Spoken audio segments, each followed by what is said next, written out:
Hi, I'm Tao Mo, the SVP of Marketing at Uptempo. Each month, this MOPS Unplugged series brings some of the best minds in MOPS to answer one question related to marketing planning, budgeting, and work management. A little about Uptempo. We provide marketing planning software for enterprises with large marketing teams. Uptempo helps these marketing teams plan better, spend smarter, and execute with confidence. We hope you enjoy this series. Tell me about a time you had to pivot during a campaign. When did it happen during the campaign? Why did you have to pivot, and how easy was it to pivot? The key thing as a marketing ops person who wants to be playing a strategic role within the marketing team is to think about performance as your problem too, and really be bringing a dose of reality into this process, or bring clarity, as Jess Cow says. That's her expression. I think it's a really good one. So what does it mean to be bringing reality here? It's to understand what's actually happening. So we may have marketing teams with various stages of data literacy, various stages of attentiveness to metrics. So keeping a close eye on that, informing the team, and challenging in a healthy and productive way, which doesn't mean like, being negative or down or anything like that, but it does mean saying, hey, I did some analysis. Here's what I'm seeing. What do we think? Help be that person that's driving that accountability. How do we know when it's time to pivot our strategy? Because I think you can pivot too late. I think you can also pivot too early, and both are risky. Thinking about the pivoting too early piece, which I often find is a problem. If you are running awareness or demand creation activities. Let's take this video series, Tao, that you're creating, right? For Uptempo. Genius, yes, genius Right. idea. We're getting really meta here, but you are doing this initiative. You're talking to MOPS people. You're putting that out there. It's providing this educational service to the marketplace, and then presumably there will be some downstream benefit to Uptempo as well. But you're not going to see that this week, and you're probably not going to see that this month or this quarter. Maybe you'll see that this year. So if the powers that be at Uptempo call you in next week and say, Tao, where are all the SQLs? Where's the pipeline from this marketing ops? That's a fundamental misdiagnosis. It's a misalignment of metrics with the initiative. And so and this happens all the time. I think people are forced to stop interesting creative initiatives too soon because they're made to be a slave to metrics that aren't appropriate for that sort of initiative. So when we think about this type of initiative, and we all struggle with this, some of the things that I look for are qualitative signals. So if you're posting this out, are you getting a good feedback from the marketplace on LinkedIn? By which I mean like people that are in your target audience, not just like giving it a like, but even like a comment, which often is an indication of, whoa, that really made me think, that struck a chord with me. If you see that, it's a pretty good indication that that is something that's lodging in memory, that's making an impact on that person. Another metric that we're starting to look at internally are visits, anonymous web visits from accounts that are in our TAM, and maybe even more narrowly in our ICP. So are we, and that's not something you can look at as an absolute metric, but if you're putting stuff out there and all of a sudden you're seeing, actually, we're getting more and more people from this segment that we care about, which you can track in 6sense or Clearbit or any of these other de-anonymization tools, we're getting a relative spike in the number of people from that segment visiting our site. It's a pretty good indication that we're starting to see things. And the third metric, which is a bit more lagging, is organic hand raisers. So people coming to your website, filling out a demo request form, and saying, I'd like to talk to sales. And that's usually a reflection of the fact that you have been building a relationship, you've been building up your credibility and trust in the mind of that person for quite some time. And all of a sudden they've hit some tipping point where they have a need and they're going to come to your site and convert. So those are all things that can help you gauge the success of those awareness campaigns. On the flip side, when we think about pivoting too late and where we might be pivoting too late, the metrics I look at there are more around the demand capture initiatives and the sales efficiency associated with them. So one of the things that we often do, we all have our kind of demand plan for the year. We break it down. We're going to spend so much on search. We're going to spend so much on display. We're going to spend so much on channel X, Y, and Z. And we look at, if we're smart at least, we'll break down our metrics by those different channels and try to analyze efficiency by that on some kind of, first touch or last touch basis. what gets lost and what gets obscured and all that is that there can be widely varying levels of intent within each of those channels. Like you could be running campaigns on search that point people to a demo forum with very bottom of funnel keywords, and you could be running campaigns on search, sending people to gated ebooks that are very top of funnel. And if you put yourself in the context and the mindset of the buyer, those are two wildly different states of mind. In one case, I'm actively in market, I'm looking for a solution. In another case, maybe I'm just casually browsing and researching a topic. So splitting the funnel by offer, this is something that Chris Walker talks a lot about, and I think it's just something that makes common sense. The offer is really much more predictive of whether that person's actually going to be ready to engage with the salesperson. So looking at that lead to conversion, looking at that lead to pipeline conversion rate, splitting by offer. And then you can quickly see, you know what, we shouldn't be spending, $500,000 a year on gated ebook leads because they don't convert. If those people come in organically, then maybe we can nurture them. We can develop that relationship. That's fine. If they're coming in by SEO or some other means, but we really shouldn't be putting a ton of money behind that play because those people are too early stage. We'd be better off meeting them where they are, educating them elsewhere, in social, etc. So those are the sorts of metrics that I think MOPS can bring and can help create that perspective on reality and redirect investments in a more productive way.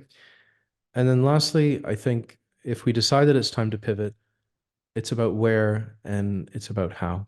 So a big part of that is understanding what's not working because you can easily throw the baby out with the bathwater. Maybe you have a great idea, you're just promoting it in the wrong places.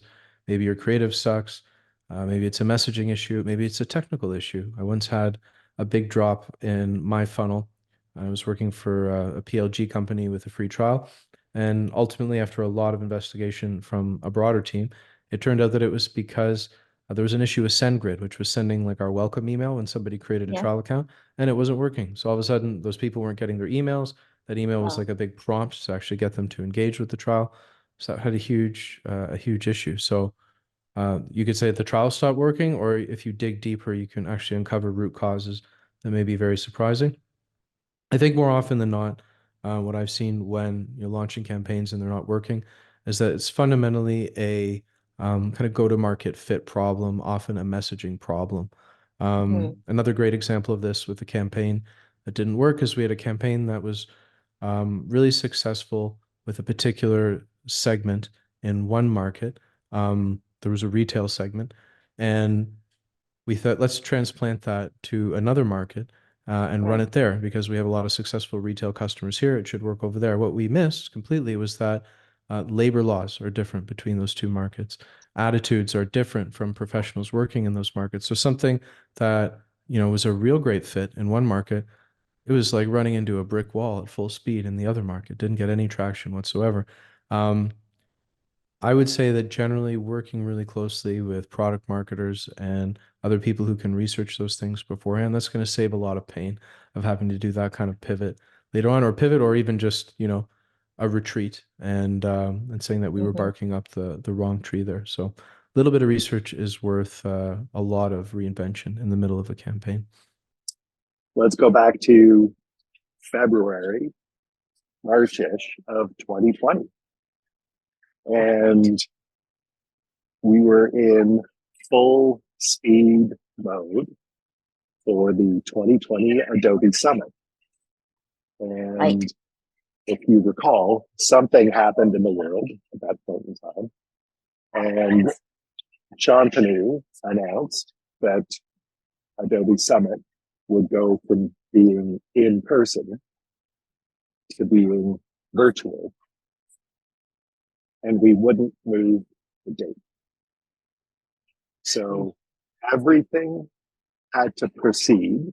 I don't remember exactly what the date range was, but everything had to pivot from an in-person event for 15-ish thousand people to an online event with all the same sessions, all the same speakers at the same date for tens of thousands of people. And we had to ensure that not only were the sessions available and properly recorded, all the telemetry, all of the information about who attended what session, for how long, all of that infrastructure had to go from being a post-event manual exercise to a real-time, huge volume infrastructure pivot. Plus, we had to go from a main stage set of cameras pointed at people on stage for a live pickup that would be seen by tens of thousands of people online.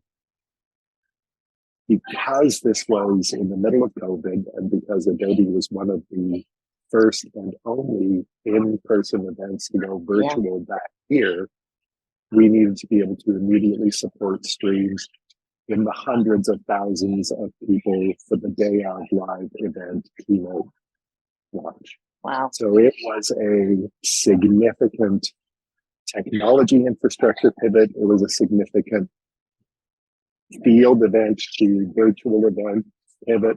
There's all of this incredible just melee of chaos that we pulled off, I think. Yeah, so at the time, I was director of marketing automation technology. So we were the team responsible for implementing Marketo for Adobe B2B. And the instance was really just sort of emerging. It had been stood up. It had been plumbed into all of the data sources and all of the infrastructure at Adobe. And Summit was really one of those first moments where, you know, it was being a core element of the infrastructure. We also still had the original Marketo instance of Marketo. We had the Magento instance of Marketo. There were other sending platforms that Adobe was using. So it was coordinating all of those infrastructure pieces to work together to send out communications. We wanted to ensure that form registrations, because Adobe has its own proprietary web form service that was being used at the time. So if you were arriving on that form page from Germany, the page was in German, the form was in German, like all that kind of in real-time translation, all of that capability, all of that had to be working at a scale that it hadn't before. So there was just so many pieces, and that marketing automation hub that my team was, we helped ensure that all of the various pieces and all the bits of telemetry were coordinated and functioning properly. Records were getting into the marketing data warehouse appropriately. So the web experience team was separate, but we had to interface with them to ensure that the telemetry and site visit data was coming through so that we knew that Tao attended this session at 2 p.m. on day 2 of Summit for 12 minutes, not 45. Like all of that, all of that information was all components of what flowed through. The core teams who were responsible for executing in person picked up executing online. So they went from, you know, ensuring that people would be at the, you know, at the ARIA in Vegas at the right time to show up on stage to be in the right session. They pivoted to, they shipped people cameras, they shipped people gear, they got all the sessions pre-recorded, they were all then edited. Like, you know, the after the fact learnings were more around the fact that when we sit at Summit and attend a 45-minute long session in person, we're a captive audience. You're sitting in the chair, you're not going to stand up and leave. When we went online, those 45-minute long sessions really were too long for online. I mean, that was sort of all of the experiential learning that happened, but the technology execution perspective, it all really came together. And it was the same teams, just augmented to be able to do, you know, kind of the different work. But the core teams who were responsible for making sure that in rain focus, the session that was documented that was supposed to happen at 2 p.m. in this room, that same team was responsible for saying, okay, we need to ensure that the online recording of this session is going to be available and staged so that if you scheduled yourself to be sitting in the room at ARIA at 2 p.m. on that day, the session is then coming up and live online. So you attended it in the same real-time experience as you would have if it was live in Vegas. So it was kind of like, you know, the old Jack Bauer series 24, all events occur in real time. Like Adobe Summit happened in real time, just as if it was on site in Vegas. So, but to the like countdown to summit, we instituted those. It was really like 3 weeks, and it was all hands on deck. Those morning stand-ups were, core team elements. You'd have people coming and going in the tens onto that stand-up to say, okay, this is what's happening. This is what's happening today. This is what's falling apart. This is what's working. And then at the end of the day, it was for the leads kind of catching up and updating to ensure that we were all in alignment, because, there was the live stream capabilities and the web experience and what it needed to do for that. There was the online registration change that went from people paying to people, just being able to register for free. How do we ensure that all that telemetry worked and the forms worked and records got to Rain Focus and Marketo and all the things in the back end? Like, it was really, all of the various pieces had to be working simultaneously to get us to that date where, when it was live, it was ready to go. If you need to pivot a global campaign, my advice is to really heavily rely on your campaign brief. So your campaign brief is, not only your planning mechanism, but it should also be like a living, breathing log of changes that's like happening during the campaign. If you need to pivot, go back to your brief, set a meeting, and talk through it with your team. So the first question to ask is, has the goal of the campaign changed, right? Right. If it did, why? Update the brief. Don't like remove the original text. This is like a Google Doc or a Word doc that you're adding to, like, just literally put a date there and add the additional context, right? Like, how did the goal change as of this date? Seeing the evolution like in writing can help you better plan in the future and be prepared for pivots. So it's almost like you're creating a process, like following a process for if you have to pivot. So if the goal did change, what should the new KPIs be? I feel like that's the toughest part whenever you have to change direction, is like, do we need to change how we're measuring how this was successful? Is the audience staying the same, or is the audience of the campaign changing? I think this is where it gets really this is the most important part. Like, if your audience is going to change, you need to assess like all the components like of a campaign or the campaign brief. Like, this is why going through the campaign brief is super important. Yes. So like asking yourself, like, and the team, right? Like the demand team, the general like marketing team, whoever's on this call going through this, like, do the content assets need to change? Does the campaign creative and the ad creative need to change? If your audience is changing and you're running email nurture programs as part of the campaign, how do you need to modify the email list? Like, who is actually receiving the content? Do any of the email templates, that you provided the sales team, right? So, usually if you're running like a collaborative campaign with your sales org, you've given them some sort of like content template. Do you need to change those? Do your paid media audiences need to be updated? Does your organic social strategy need to change? Like, there's so many pieces. And so it's like just going down the list and like, do we need to change it? Yes or no, move on. That way you can get a plan. If you need to change, like if you said, yes, we got to change all of this stuff, scrap the campaign. Yes. It's done. Turn off all the paid media the paid media spend that's associated with it, because you don't want to keep wasting money. Shut down the email workflows, walk away from it. It's starting fresh, and creating a new brief, setting a new launch date. Just like, it's okay that something didn't work, like it's okay to just start over.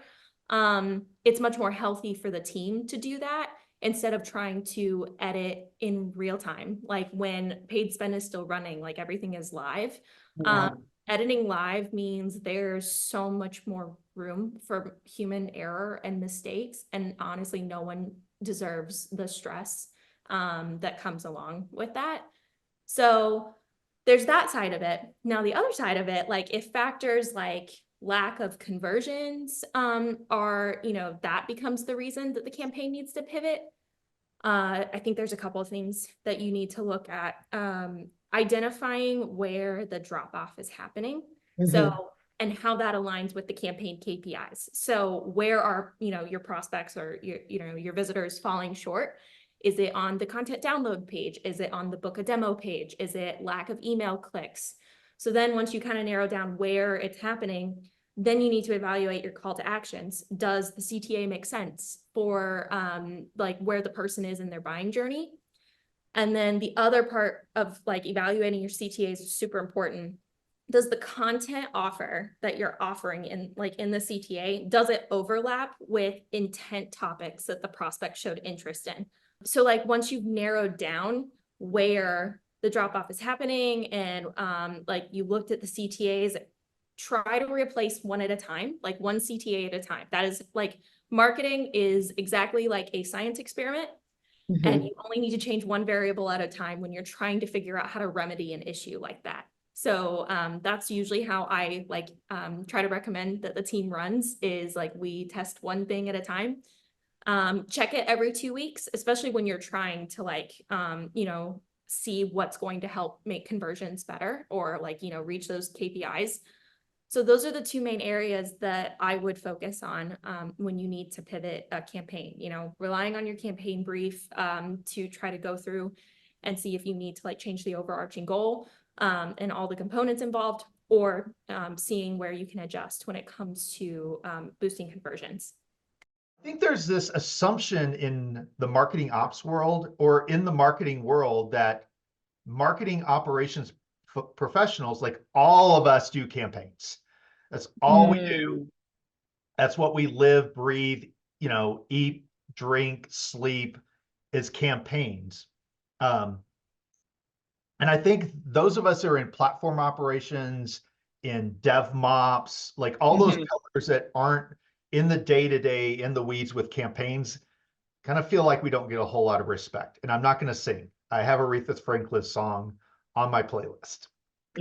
But we do, if you think about it, like there's these 4 pillars of marketing operations, and campaign operations is one of them. And they get a lot of airtime, and they should. But you also have platform operations that's looking after kind of people, process, data alignment, ensuring that marketers are getting the right metrics, they understand, and this is where it's going to dovetail. Is having processes and some type of systematic methodology for understanding what's working and what's not working. And I truly believe that without that, the things we talk about pivoting campaigns, understanding what's working, what's not working, where do we need to pivot, how can we pivot, doesn't really happen. Or it doesn't happen very efficiently. It happens in Excel spreadsheets, in lots of meetings where marketers and even the campaign ops group are kind of guessing. So without platform ops that is setting up your life cycle process to help you understand what's stuck, where it's stuck, potentially how it's stuck, your scoring systems, your alignment with sales, your campaign infrastructure piece. So how do you structure a campaign? How do you structure a tactic? Because if those are inconsistent, it's really hard to pivot. I think the example I have of the campaign that probably about 3 years ago that I was pivoting is a great example of that. So I just taken over as kind of the senior marketing operations leader for Trimble Construction. So large business unit of Trimble. And one of the campaigns that we've continuously had running was a top of funnel thought leadership engine that had like content and a systematic nurture behind it called Constructible. And essentially was to get people interested in not just like little point solutions here, there, and everywhere, but to understand how Trimble Construction specifically is able to bring solutions together and think about the customer's needs and deliver something through connected platform solutions that couldn't be delivered through any of the point solutions that existed previously in the market. And do that through thought leadership, get people into the funnel through a form of thought leadership. The campaign goal at the time was like, okay, we need to draw, it's kind of our traditional demand generation goal. We want to draw people in the funnel and we want to get them we want to nurture them with like 2 or 3 emails, and we want to kind of product pitch and get them monetized. And we're going to generate revenue this way. And we weren't being very successful with that. And it wasn't because our content wasn't good. It wasn't even because our email engagement wasn't good. We actually had decent email engagement. Okay. One thing that when Brianne and I started looking at the metrics, and so she had kind of owned the campaign from the ops perspective before she came on my team. We started looking at the metrics, and we realized, hey, this is a top of the funnel audience, and it wasn't that the campaign itself wasn't well done. It wasn't well written. It wasn't well orchestrated. There were some things we needed to reorchestrate because of that, because of some of the decisions that we made. But the goals were a little off. Oh. So we actually had to go and reassess our goals. Like in a campaign like this, is our goal to immediately get sales within 2 months? Well, no. And we know that the buying cycle is long, it's extended, especially when you have folks that are at the top of the funnel. We assessed we changed our goal. Like our goal was more or less to keep people engaged and to understand who people were. So we moved away from we're going to drive leads in pipeline to we're going to profile our audience and we're going to encourage them to take the next step. Which caused us to do some re-architecting of the Marketo framework. It caused us to look at the metrics behind each piece of our nurture so that we understood like how each content engagement that we were sending to our known audience was impacting specific audiences, not just the general audiences. And we invested a lot more in the content machine. We did a lot more video content because we saw that it was engaging more. We actually built a longer runway for like our demand generation sales focus because we knew that they needed to not only kind of understand like the high level, like what is constructible, like what is this vision that we were casting, but also what does this mean to me as a specialty contractor? What does this mean to me as a concrete contractor? What does this mean to me as an architect? And we had to build that story out. And that's really how we pivoted. And because of that, and I talked to Rachel, I actually just talked to Rachel a couple days ago, that audience has grown up to about 400,000 people. It was much smaller at the time. Wow. And so by pivoting and understanding the needs of our audience, we were able to grow our audience. And that gives us a pipeline of people that we can like influence in the future and sell this bigger vision of connected construction. And I've been doing this over 15 years. Don't think I've ever had a campaign where we designed it and then executed it the exact way it was designed. I don't know if it's ever happened in my entire career. And I've consulted, I've been in-house, I've been all over the place. I don't know if it's ever happened. One of the biggest pivots though I had, I was working for a cybersecurity company because I've worked for several cybersecurity companies over my entire career, but one in particular, the idea of the campaign was obviously to drive to a requested demo. That's where a lot of them go. It's a classic thing.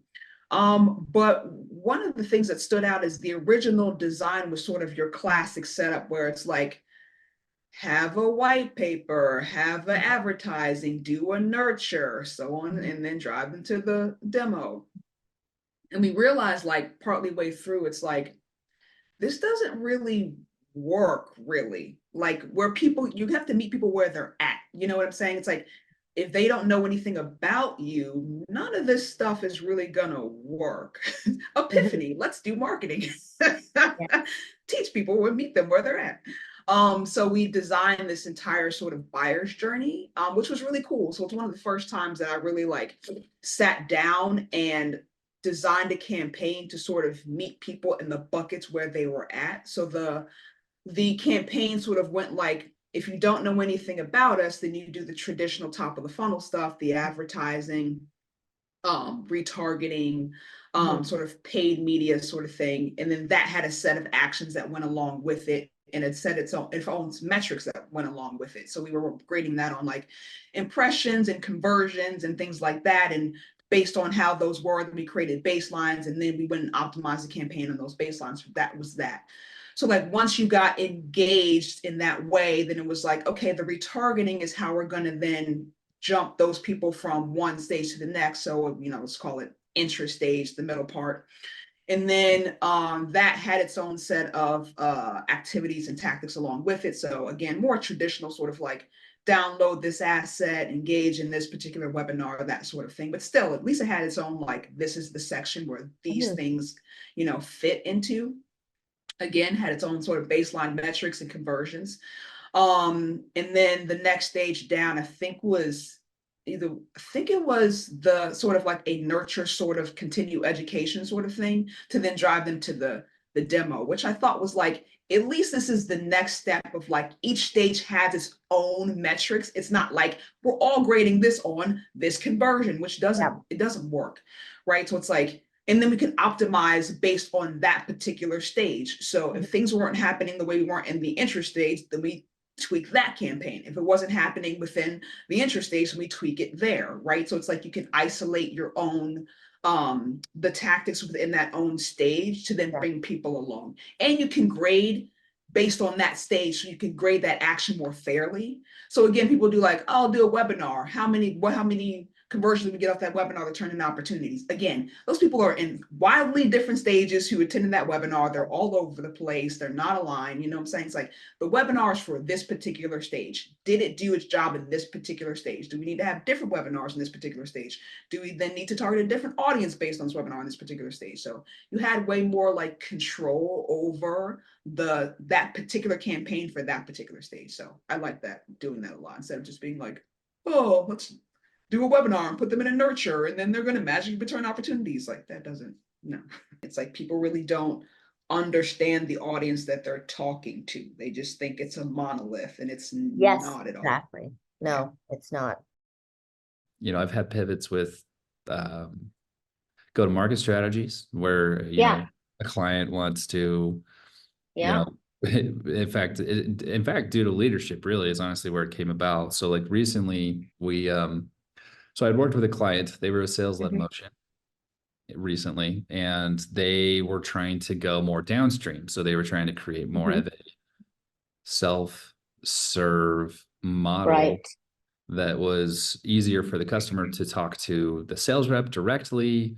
It was almost one of those situations where you kind of were getting rid of the middleman BDRs. It's an experience that is really common, right? Wow. But then a new revenue leader came into the company. The company had a financial transaction that happened with them, and they brought in a new revenue leader. And then that revenue leader, really on a whim, not based off of any data whatsoever, decided to change directions as to where they wanted to go. So they actually had us unwind everything that we had just done and created more friction into the sales process, because that's how that revenue leader had previously grown a company to, you know, to the target that company was trying to get to. So they were just they were taking that exact same model and trying to bring it over. Right. I mean, from an operations perspective, we pretty much had to unwind the friction points. We had to insert more friction points into the process that we had previously gotten rid of. Like, for example, booking directly on an account executive's calendar. Now we unwound that, and we had to set up a process to book directly on a business development rep's calendar to qualify the rep prior to talking to the account executive. Which is not something that I would necessarily agree with, but it's interesting how these decisions are made oftentimes at the top without consulting anybody down below. as far as like whether that decision should or should not be made. And in this instance, it just happened to be based off of the decision of that specific revenue leader. The same company now is actually, they would like, we're doing a new test pilot for a self-serve motion. So we're removing some of the friction. We're kind of going backwards again. Well, not backwards, but we're kind of going back to that same process again. So this is an attempt to see if creating that process for the down market, the smaller companies, that this is a good process for them or not. And I think, you know, what's interesting about this is like you mentioned, not every go-to-market motion works for every company and the different company levels. So it would, on the outside, would seem like that this might be the right way to go. But I think testing it honestly is good. The fact that we're going to test into it. The theory right now, if you were to just not test it, you just say, yeah, for sure, that's going to work better. Remove friction. That's what everybody says. This is going to work for those guys. I mean, they've never actually had a true self-serve motion that we're building out. So we had one, we removed the barriers and we talked directly to the account executives, but we haven't had it quite to the way that it is right now. I think pivots happen all the time. You just got to be prepared for them. And you know, people are making decisions oftentimes that don't necessarily have all the facts or all of the information. And I think it's our job to try to do the best we can to give them the information that we can, or put ourselves in positions to give them the information that we can, so that we can make those pivots a little bit better. Because when companies do make decisions just on a whim without testing into it, which we are doing now, if you make decisions based on a whim without having any data behind it, then yeah, you could be leading your company off of a proverbial cliff. But pivots sometimes are necessary. Like if the company's not hitting the targets that that they need, you need to try new things. And honestly, I like the fact, like what we're doing this time, I actually really like what we're doing. We're going to be testing into it, and it's going to be not the most fleshed out thing. Like we're not going to worry about having everything fleshed out for it. We're just going to make sure it's functional for the customer, and so that we can try it out, as opposed to making it perfect. Which I think when companies make pivots, that's the key. You do need to move quickly. You can't move faster. You're going to fall behind. And it doesn't need to be perfect when you're doing it, and test into it with some data. And I think that's actually a really good way to do it. So I'm actually pretty excited.